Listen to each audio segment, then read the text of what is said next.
초과 이윤을 획득한다든지 아니면 가격 담합을 할 수도 있는 그런 시장 구조를 가지고 실제로 저희가 그 가격 담합 사건을 지금 다루고 있는 것도 있습니다. 그래서 그리고 후방 산업인 아까 제가 원재료죠. 밀가루나 설탕은 과점 구조, 관세 체계 하에서 초과 이윤을 얻기 위해서 가격을 인상했을 가능성이 있는 것으로 보입니다. 각 시장별로 말씀을 드리겠습니다. 먼저 제빵 시장이 이제 최근에 화제가 됐는데요.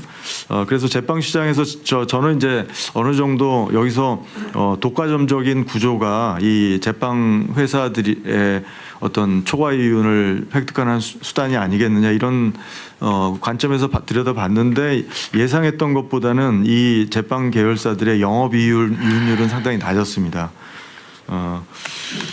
그래서 이제 왜 빵 가격이 우리나라에서 높은가 이런 분석들을 해봤는데 기본적으로 이제 국내 빵 가격과 해외 빵 가격을 수평적으로 비교하는 것은 좀 오해를 낳을 수 있습니다. 왜냐하면 국내는 주로 빵을 디저트나 아니면 주식보다는 좀 디저트 아니면 가끔씩 먹는 좀 고급 소비로 이제 하기 때문에 국내 빵들은 좀 고가 빵들 위주의 소비가 이루어지고요. 해외는 이제 빵이 주식일 때는 좀 저가 빵들이 많이 판매가 되기 때문에 수평적으로 비교할 수는 없지만 그럼에도 불구하고 뭐 소금빵 같이 여러 대표적인 빵을 이제 국제적으로 비교해 보면 우리나라가 높은 게 사실입니다. 그거는 이제 어느 정도 시장 구조의 문제도 있습니다. 과정적 시장 구조의 문제가도 있고 유통 과정에서 임대료라든지 광고비, 과도한 인테리어를 요구하는 어떤 가맹 사업의 특성 이런 것도 이제 작용을 했을 것이라고 봤고요. 그럼에도 불구하고 요 소비재로서의 빵 산업 기업의 영업이익률이 낮았어요. 그러면 이 높은 빵 경우로 과연 어디가 이익을 얻느냐 이런 의문이 생기는데요. 결론적으로 저희가 이제 파악한 바로는 밀가루나 설탕, 계란, 우유 이런 것들이 이제 빵의 주 원료인데요. 이 주 원료 산업의 시장 구조가 마찬가지로 독과점적인 구조를 가지고 있고요. 그리고 각각의 시장이 그 나름대로의 제도적 특성이 있습니다. 그래서 그 제도적 특성이 상당히 오랫동안 정착이 된 특성들인데 그런 것들을 전면적으로 좀 재고를 해보고 개선할 방안을 찾아봐야 할 필요성이 있는 것 같습니다. 다음에 라면 시장을 보시면요. 라면 시장도 4개 기업이 시장 점유율이 95% 이상의 아주 독과점적인 구조를 조금 추격해서 속도를 내줍시다. 예. 그래서 영업이익률이 낮은 편이고 라면 시장 같은 경우는 이제 가격이 비교적 이제 위아래로 유동적으로 움직이는 것을 봤을 때는 뭐 가격 경직성 이런 것은 없는 것 같고요. 그래서 문제가 있는 거는 이제 저희가 파악하기로는 밀가루와 설탕인데요. 밀가루는 마찬가지로 3개 기업이 70% 이상을 이제 차지하는 과정 구조를 가지고 있습니다. 그래서 원가 상승률에 비해서 판매 가격 인상률이 더 높고요.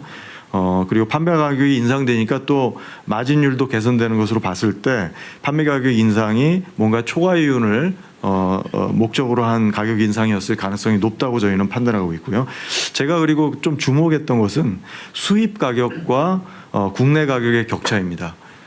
근데 수입 가격과 국내 가격의 격차가 예를 들어서 대한제분 같은 회사는 230,000원 톤당 230,000원, 그러니까 23만 원이죠. 톤당 23만 원에서 최근 4년 동안 올해는 33만 원까지 올랐어요. 그러니까 3분의 1이 오른 거죠. 그리고 마지막에 이제 설탕 시장인데요. 3개 기업이 94%를 차지하고 있습니다. 독과점 구조고요. 여기서 설탕 시장은 주로 이제 정제당 시장입니다. 원당 수입 가격이 하락하는데 설탕 가격은 계속 상승하고 있어요. 내수 설탕 시장에서 높은 마진율 실현하고 있고 영업이익률도 설탕 시장과 밀가루 시장이 그 산업의 평균보다 높습니다. 그래서 이런 산업은 사실 영업이익률이 평균보다 좀 낮아야 되는데 높아요. 그러니까 그리고 이제 설탕 산업도 수입 가격과 격차가 국내 격차가 31만 원에서 톤당 42만 원으로 상승했어요. 그러니까 거의 이것도 3분의 1이 최근 4년 동안 상승했습니다. 그래서 여기도 지금 이제 독과점 구조 때문에 발생하는 어떤 담합이라든지 두 시장 다 그런 위험이 상당히 높은 것으로 판단하고 있고요. 그래서 지금 이제 정제당 같은 경우에 이렇게 높은 국제 가격과의 차이가 있는 이유가 지금 높은 관세율을 부과하고 있습니다. 30% 높은 건. 그러니까 10만 톤까지는 수입을 아주 낮은 관세율에 0%에서 5% 낮은 관세율을 정해 수입하는데 10만 톤을 넘어서면 30%의 관세 물립니다. 10만 톤은 전체 시장의 7% 정도예요. 그래서 앞으로 공정위는 이런 가공식품 등 국민 생활 물가에 큰 영향을 미치는 이런 민생 밀접 품목에서 담합, 불공정 거래 행위 등 경쟁을 가로막는 행태를 계속 모니터링하고 문제가 있다고 의심이 되는 부분에서는 직권 조사를 강력하게 해서 엄중하게 감시할 예정이고요. 위법 행위에 대해서는 단호하게 대처할 예정입니다.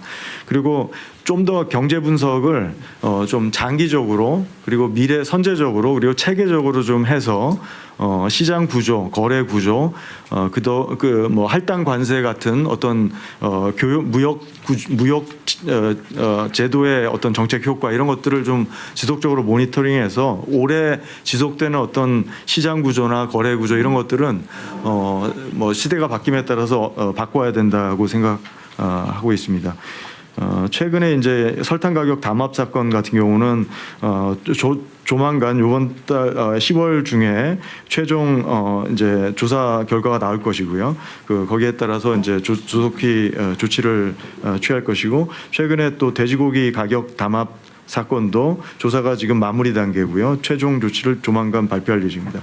계란 가격 역시 불공정 행위가 있는지 지금 조사 진행 중이고요. 신속히 마무리할 예정입니다. 밀가루 가격 같은 경우는 지금 아까 말씀드렸듯이 국제 가격과 국내 가격이 너무 차이가 최근 4년 동안 30% 이상 증가했기 때문에 이 부분은 집중적으로 지금 모니터링하고 신속하게 엄정하게 조치할 예정입니다. 이상입니다. 그 밀가루 산업은 그 밀을 수입해서 밀가루를 만드는 거예요? 예. 밀가루 자체를 수입하는 게 아니고요? 밀가루도 만들고요. 밀을 수입하는 밀의 비중이 상당히 높은 걸로 알고 있습니다. 80% 이상. 국내 밀가루 제조 회사가 독점화돼 있다. 예를 들면. 네. 그러면은 밀가루 자체를 수입하는 건 어려운가요? 그 부분은 제가 지금 아직 파악을 못 해봤는데요. 네. 지금 수입 가격과의 격차가 지금 이렇게 나는 걸 봤을 때는 분명히 어떤 무역 장벽이 있을 것 같습니다. 그러니까 그게 힘없는 서민들 식품 가격을 올려가지고 뭔가 과도한 이익을 취하는 게 만약에 있다면 네. 과거에 담합 사례들이 있습니다. 밀가루 시장, 설탕 시장 전부 다 과거에 담합 사례들이 있습니다. 이런 걸 통제하는 게 정부 역할인데 네. 공정거래의 역할이 앞으로 좀 중요할 것 같습니다. 예. 그리고 우리나라는 물론 기업들 규모가 너무 작아서 그러긴 한데 독과점 기업들에 대해서 강제 분할이나 이런 걸 미국에서 많이 하잖아요. 네. 우리나라는 그런 제도가 있나요? 지금 뭐 지난번에 뭐 정책으로 지금은 일단 공정거래법 상으로는 없습니다. 한 번도 그런 사례를 본 일이 아직 없어가지고. 그렇지만 이제 시정 명령을 좀 더 과거와는 더 적극적인 시정 명령을 할 수 있습니다. 그런데 기업 분할 시정이 어떤 시정을 말하는 거예요? 그러니까 예를 들어서 뭐 가격 내려라 이런 것 결합 상품 같은 경우는 이제 어떤 과징금을 이제 처벌하기 전에 사전적으로 시정 명령을 통해서 문제를 해결하면 소비자들에게 피해가 이제 좀 더 일찍 피해를 막을 수 있는 예를 들어서 그 시정 명령의 내용이 예. 어떤 거예요? 불공정 거래에 대한 어떤 행위를 예를 들면 어떤 거냐고요? 그래서 끼워 팔기라든지 네. 예, 끼워 팔기라든지 아니면 뭐 가격 차별을 통해서 과다하게 뭐 그 소비자들을 가격 조정 명령도 가능한 거예요? 그거는 이제 지금까지는 많이 하지 않았지만 가능은 한 거예요? 예, 가능한 걸로 알고 있습니다. 제가 전에도 한번 얘기했는데 모르면 나중에 얘기해 주시면 됩니다. 예. 그 설탕도 설탕 자체를 수입해요? 아니면은 원료로 수입해서 설탕을 만들어요? 이게 원당을 수입해서 원당을 수입해서? 정제당을 만듭니다. 근데 원당을 수입해 가지고 설탕을 만들어서 만약에 비싸게 판다 다른 나라보다라고 하면 설탕을 다른 나라에서 싸게 생산하는 데서 사다가 팔면 되잖아요. 근데 만약에 설탕 수입은 금지하고 원당 수입은 허용한다. 이것도 사실은 뭔가 문제가 있는 제도 같은데 만약에 그런 게 있다면 원당에는 관세가 없습니다. 설탕에는 관세가 있어요. 설탕에만 정제당에만 그러면 쉽게 말하면 설탕 제조 기업을 육성하기 위해서 아마 그렇게 한 것 같은데 만약에 그렇다면 근데 예. 만약에 이 제도로 악용을 해가지고 그 문제는 이게 저도 설탕값을 바가지를 씌우고 있다면 예. 그건 제도를 좀 바꾸든지 맞습니다. 보완하든지 해야 되겠죠. 그러니까 이건 지금은 이제 기업 육성 때문에 있는 것은 아니고요. 지금 이게 설탕 정제당 산업이 초기 투자가 많이 들어가는 산업이라고 하고 그리고 설탕 자체가 국민 먹거리에서 차지하는 비중이 높으니까 뭔가 그런 네. 차원에서 이제 국내 산업을 이제 보호하는 것 같습니다. 근데 과연 이 보호가 정말 지금도 필요한지는 좀 더 고려해 봐야 될 것 같아요. 그러니까요. 예. 그 우리 공정거래위원장께서 이 국무회의를 지금 처음 오셔가지고 그런 것 같은데 정확하게 파악하고 얘기하는 게 좋습니다. 예, 알겠습니다. 예. 이 판단과 결정에 문제가 발생할 수 있기 때문에 예. 하여튼 이건 하나 예인데 저도 몰라요. 근데 예인데 하여튼 어떤 제도를 설정을 했는데 어떤 특정한 목적을 위해서 제도를 설정했는데 그 목적 달성 효과보다도 그걸 악용해 가지고 그런 폐해가 더 크면 그건 시정을 해야죠. 각 부처 다 똑같이 마찬가지입니다. 지금 얘기를 들어보니까 이게 다른 나라보다도 가격이 설탕 가격이 불합리하게 더 비싼 이유가 국내에서 생산되기 때문이다. 근데 만약 국내 산업 보호라고 하는 측면이 꼭 필요하면 뭐 감수해야 되는데 이게 부당하게 이익을 취하면서 국민들한테 물가 부담시키고 그런다면 사실 그런 제도 유지할 필요가 없죠. 아니 보완을 하든지.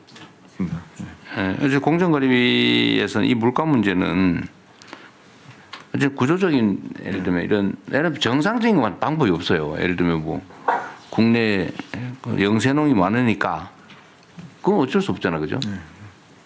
근데 그게 아니고 예를 들면 어떤 유통 구조의 문제나 제도를 악용하는 문제가 있다거나 이러면 그 찾아내 가지고 예. 빨리빨리 시정을 해야 되겠죠. 그 꼭 공정거래위 안에서만 시정할 수 있는 것만 하지 말고 제도를 바꾸거나 이런 건 얼마든지 가능하니까 네. 국무회의 제안도 보고도 좀 해주시기 바랍니다. 네.